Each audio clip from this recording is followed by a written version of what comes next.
Chapter 3. Lesson 3. Mind Your Own Business. The rich focus on their asset columns while everyone else focuses on their income statements. In 1974, Ray Kroc, the founder of McDonald's, was asked to speak to the MBA class at the University of Texas at Austin. A friend of mine was a student in that MBA class. After a powerful and inspiring talk, the class adjourned and the students asked Ray if he would join them at their favorite hangout to have a few beers. Ray graciously accepted. "What business am I in?" Ray asked once the group had all their beers in hand. Everyone laughed, my friend said. Most of the MBA students thought Ray was just fooling around. No one answered, so Ray asked again. "What business do you think I'm in?" The students laughed again, and finally one brave soul yelled out, "Ray, who in the world doesn't know that you're in the hamburger business?" Ray chuckled. "That's what I thought you would say." He paused and then quickly added, "Ladies and gentlemen, I'm not in the hamburger business. My business is real estate." As my friend tells the story, Ray spent a good amount of time explaining his viewpoint. In his business plan, Ray knew that the primary business focus was to sell hamburger franchises, but what he never lost sight of was the location of each franchise. He knew that the land and its location were the most significant factors in the success of each franchise. Basically, the person who bought the franchise was also buying the real estate under the franchise for Ray Kroc's organization.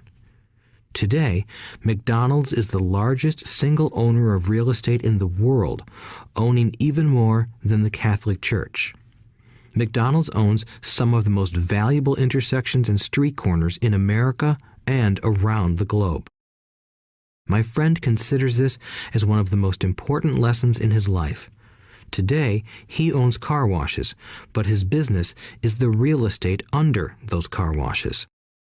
The previous chapter presented that most people work for everyone but themselves. They work first for the owners of the company, then for the government through taxes, and finally for the bank that owns their mortgage. When I was a young boy, we did not have a McDonald's nearby. Yet my rich dad was responsible for teaching Mike and me the same lesson that Ray Kroc talked about at the University of Texas. It is secret number 3 of the rich. The secret is mind your own business. Financial struggle is often directly the result of people working all their lives for someone else. Many people will simply have nothing at the end of their working days to show for their efforts. Our current educational system focuses on preparing today's youth to get good jobs by developing scholastic skills. Their lives will revolve around their wages or, as described earlier, their income column. Many will study further to become engineers, scientists, cooks, police officers, artists, writers, and so on. These professional skills allow them to enter the workforce and work for money. But there is a big difference between your profession and your business.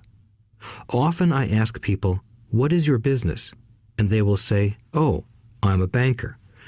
Then I ask them if they own the bank, and they usually respond, "No, I work there." In that instance, they have confused their profession with their business. Their profession may be a banker, but they still need their own business. A problem with school is that you often become what you study. So if you study cooking, you become a chef. If you study the law, you become an attorney. And a study of auto mechanics makes you a mechanic. The mistake in becoming what you study is that too many people forget to mind their own business. They spend their lives minding someone else's business and making that person rich. To become financially secure, a person needs to mind their own business. Your business revolves around your asset column, not your income column. As stated earlier, the number one rule is to know the difference between an asset and a liability and to buy assets.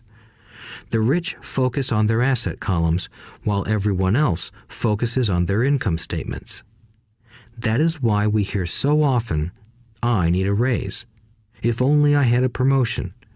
I am going back to school to get more training so I can get a better job. I am going to work overtime. Maybe I can get a second job." In some circles, these are sensible ideas, but you are still not minding your own business. These ideas all still focus on the income column and will only help a person become more financially secure if the additional money is used to purchase income-generating assets. The primary reason the majority of the poor and middle class are fiscally conservative, which means I can't afford to take risks, is that they have no financial foundation. They have to cling to their jobs and play it safe. When downsizing became the in thing to do, millions of workers found out their largest so-called asset, their home, was eating them alive. Their asset was costing them money every month. Their car, another asset, was eating them alive. The golf clubs in the garage that cost $1,000 were not worth $1,000 anymore. Without job security, they had nothing to fall back on. What they thought were assets could not help them survive in a time of financial crisis. I assume most of us have filled out a credit application to buy a house or a car. It's always interesting to look at the net worth section because of what accepted banking and accounting practices allow a person to count as assets. One day when I wanted a loan, my financial position did not look too good. So I added my new golf clubs, my art collection, books, electronics, Armani suits, wristwatches, shoes, and other personal effects to boost the number in the asset column. But I was turned down because I had too much investment real estate. The loan committee didn't like that I made so much money from rent. They wanted to know why I did not have a normal job with a salary. They did not question the Armani suits, golf clubs, or art collection. Life is sometimes tough when you do not fit the standard profile.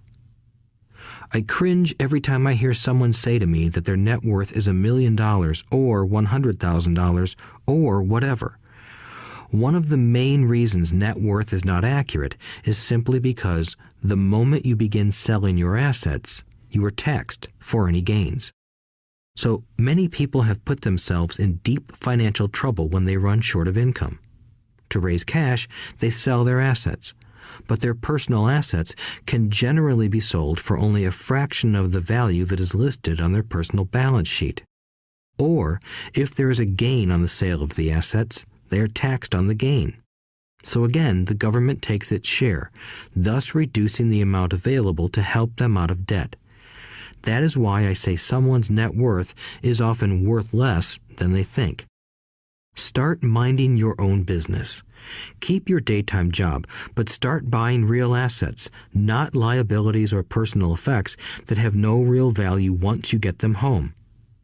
A new car loses nearly 25% of the price you pay for it the moment you drive it off the lot. It is not a true asset even if your banker lets you list it as one. My $400 new titanium driver was worth $150 the moment I teed off. Keep expenses low, reduce liabilities, and diligently build a base of solid assets. For young people who have not yet left home, it is important for parents to teach them the difference between an asset and a liability. Get them to start building a solid asset column before they leave home, get married, buy a house, have kids, and get stuck in a risky financial position, clinging to a job and buying everything on credit. I see so many young couples who get married and trap themselves into a lifestyle that will not let them get out of debt for most of their working years. For many people, just as the last child leaves home, the parents realize they have not adequately prepared for retirement and they begin to scramble to put some money away. Then their own parents become ill and they find themselves with new responsibilities. So what kind of assets am I suggesting that you or your children acquire? In my world, real assets fall into the following categories: businesses that do not require my presence. I own them, but they are managed or run by other people. If I have to work there, it's not a business. It becomes my job. Stocks, bonds, income-generating real estate, notes, IOUs, royalties from intellectual property such as music, scripts, and patents. Anything else that has value, produces income, or appreciates, and has a ready market. As a young boy, my educated dad encouraged me to find a safe job, but my rich dad encouraged me to begin acquiring assets that I loved. If you don't love it, you won't take care of it. I collect real estate simply because I love buildings and land. I love shopping for them, and I could look at them all day long. When problems arise, the problems aren't so bad that it changes my love for real estate. For people who hate real estate, they shouldn't buy it. I also love stocks of small companies, especially startups, because I am an entrepreneur, not a corporate person. In my early years, I worked in large organizations such as Standard Oil of California, the U.S. Marine Corps, and Xerox Corporation. I enjoyed my time with those organizations and have fond memories, but I know deep down I am not a company man. I like starting companies, not running them. So my stock buys are usually of small companies. Sometimes I even start the company and take it public. Fortunes are made in new stock issues, and I love the game. Many people are afraid of small cap companies and call them risky, and they are. But that risk is diminished if you love what the investment is, understand it, and know the game. With small companies, my investment strategy is to be out of the stock in a year. On the other hand, my real estate strategy is to start small and keep trading up for bigger properties, and, therefore, delay paying taxes on the gain. This allows the value to increase dramatically. I generally hold real estate less than 7 years.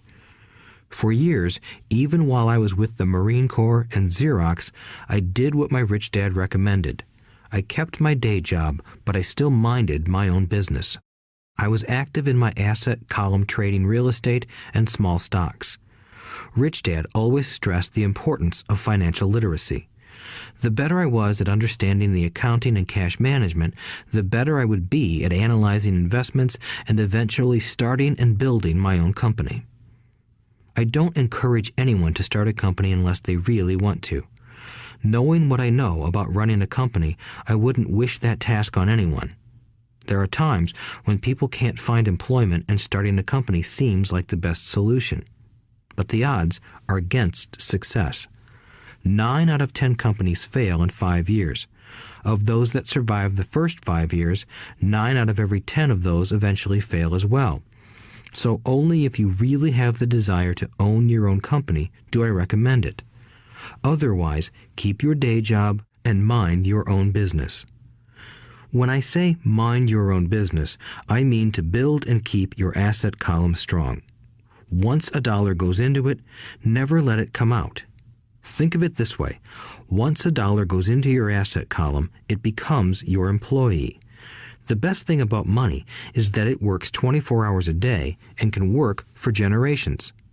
Keep your day job, be a great hard-working employee, but keep building that asset column. As your cash flow grows, you can indulge in some luxuries. An important distinction is that rich people buy luxuries last, while the poor and middle class tend to buy luxuries first. The poor and the middle class often buy luxury items like big houses, diamonds, furs, jewelry, or boats because they want to look rich. They look rich, but in reality they just get deeper in debt on credit. The old money people, the long-term rich, build their asset column first. Then the income generated from the asset column buys their luxuries. The poor and middle class buy luxuries with their own sweat, blood, and children's inheritance. A true luxury is a reward for investing in and developing a real asset. For example, when my wife Kim and I had extra money coming from our apartment houses, she went out and bought her Mercedes. It didn't take any extra work or risk on her part because the apartment house bought the car. She did, however, have to wait 4 years while the real estate investment portfolio grew and began generating enough extra cash flow to pay for the car. But the luxury, the Mercedes, was a true reward because she proved she knew how to grow her asset column. That car now means a lot more to her than simply another pretty car. It means she used her financial intelligence to afford it. Instead, most people impulsively go out and buy a new car or some other luxury on credit. They may feel bored and just want a new toy. Buying a luxury on credit often causes a person to eventually resent that luxury because the debt becomes a financial burden. After you've taken the time and invested in and built your own business, you are now ready to learn the biggest secret of the rich, the secret that puts the rich way ahead of the pack.